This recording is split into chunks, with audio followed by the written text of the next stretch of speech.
In the previous decade, mentioning BioWare in a conversation was the gaming equivalent of citing the good book of game design. They weren't just another studio, they were the eminences of the RPG, the kings of emotional damage. These were the digital architects responsible for systematically dismantling perfectly healthy sleep schedules because players absolutely had to finish one more dialogue tree before going to bed. BioWare didn't just release games. They built entire fictional universes that people willingly moved into, mentally and emotionally, often at the expense of their own hygiene. We are talking about the lunatics who gave us Star Wars, Knights of the Old Republic. That game was so influential it convinced an entire generation of kids that being an absolute menace to the galaxy was infinitely more rewarding than being a responsible adult. Then they handed us Mass Effect, where players somehow became biologically attached to aliens, genetically modified space babies, and robots with significantly better personalities than actual people. And then there was Dragon Age Origins. This was the game that looked players dead in the eye and asked a very simple question. What if we took all your favorite fantasy tropes and just added a massive amount of generational trauma and racism? Gamers didn't just play it, they inhaled it deeply. Back then, the BioWare reputation was so ironclad it felt untouchable. Their releases weren't just products, they were cultural events. Every new title felt like Christmas morning for people who enjoy reading codex entries. Fans trusted BioWare more than their own politicians. Completely, fervently, and without a hint of skepticism. And for a while, that trust was actually earned. The formula worked because BioWare understood a secret that most modern studios still haven't figured out. Nobody remembers the combat mechanics as much as they remember the feelings. You don't reminisce about the cover-to-cover shooting in Mass Effect. You remember Gurus Vicarian endlessly calibrating that gun, the suicide mission, or Morrigan roasting every single person in your party. You remember the polygon-heavy romances that somehow felt more emotionally significant than 90% of your real-life relationships. BioWare had the magic, and then the modern AAA gaming industry happened. In 2007, Electronic Arts bought the studio. Now look, blaming EA for every single teardrop in the gaming world is a bit of a cliché and intellectually lazy. But the acquisition absolutely intensified the pressure to produce bigger games faster. And unlike studios that can afford decade-long development cycles, BioWare rarely had the luxury of slowing down. Suddenly, BioWare wasn't just a group of nerds making deep RPG games in a basement. It became a cog in a massive, shareholder-driven machine. A machine powered by impossible growth targets, aggressive deadlines, and executives who treat the phrase live service engagement like a divine prophecy. The entire industry was shifting.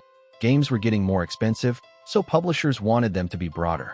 They wanted them to appeal to everyone on the planet, which is the fastest way to sand off the rough, interesting edges that made people care in the first place. BioWare's identity started to change. It was a slow creep, like a horror movie where the audience sees the ghost in the background of the scene 10 minutes before the main characters do. The first real crack in the armor was the Mass Effect 3 ending. Let's be fair, Mass Effect 3 was actually a fantastic game for about 98% of its runtime. The character payoffs were brutal. The soundtrack could still cause psychological damage years later. But then came that final 10-minute stretch.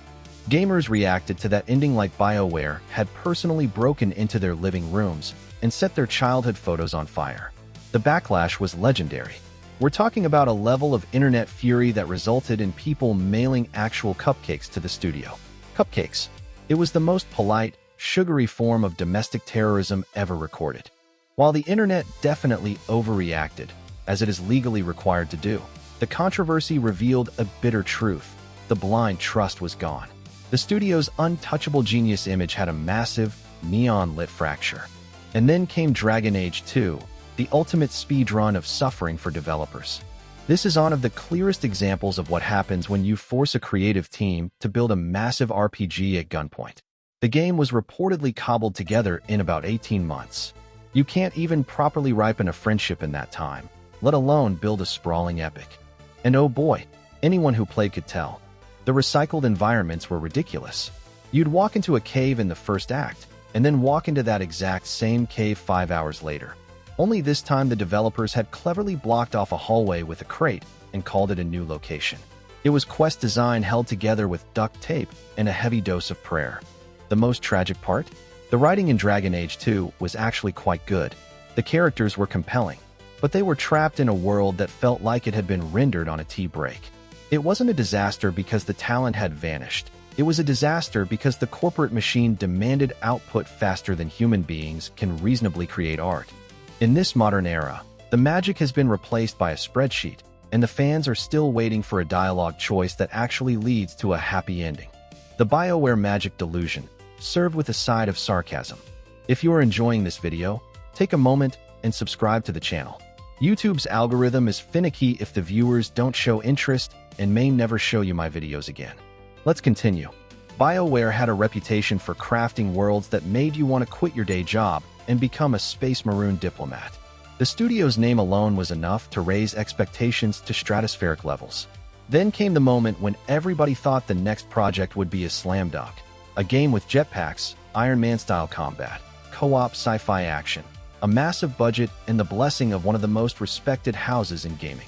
Spoiler alert, it turned into a textbook case of how not to run a AAA title. Enter Anthem, the nuclear event that felt less like a development saga and more like a corporate psychology experiment gone terribly wrong.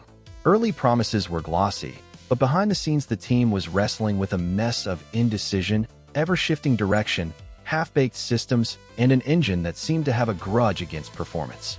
Rumor had it that for large stretches of the schedule the developers didn't even know what the game was supposed to be. Yet somewhere in the middle of that chaos a phrase kept popping up in internal emails and hushed hallway conversations: BioWare Magic. Now, BioWare Magic sounds like something out of a fairy tale pitch deck. In reality, it was a thinly veiled excuse for, we'll figure this out eventually through crunch, panic, and maybe through divine intervention. That strategy works great until it doesn't, which, unsurprisingly, is most of the time. At one point, the single coolest mechanic, the ability to actually fly, almost got scrapped. Executives caught a glimpse of the prototype and realized, with the subtlety of a toddler discovering chocolate, that this was the only fun part. What followed was less development and more hostage negotiation with a squad of jetpacks. The final product launched, predictably, unfinished, repetitive, and painfully shallow. A stark contrast to a studio famous for deep storytelling and character moments that could make you weep. Players didn't just dislike Anthem, they mourned it. It was as if a legendary musician walked on stage, forgot how to play their instrument, and then tried to improvise a lullaby on a triangle. The disappointment was palpable, and the fallout was swift.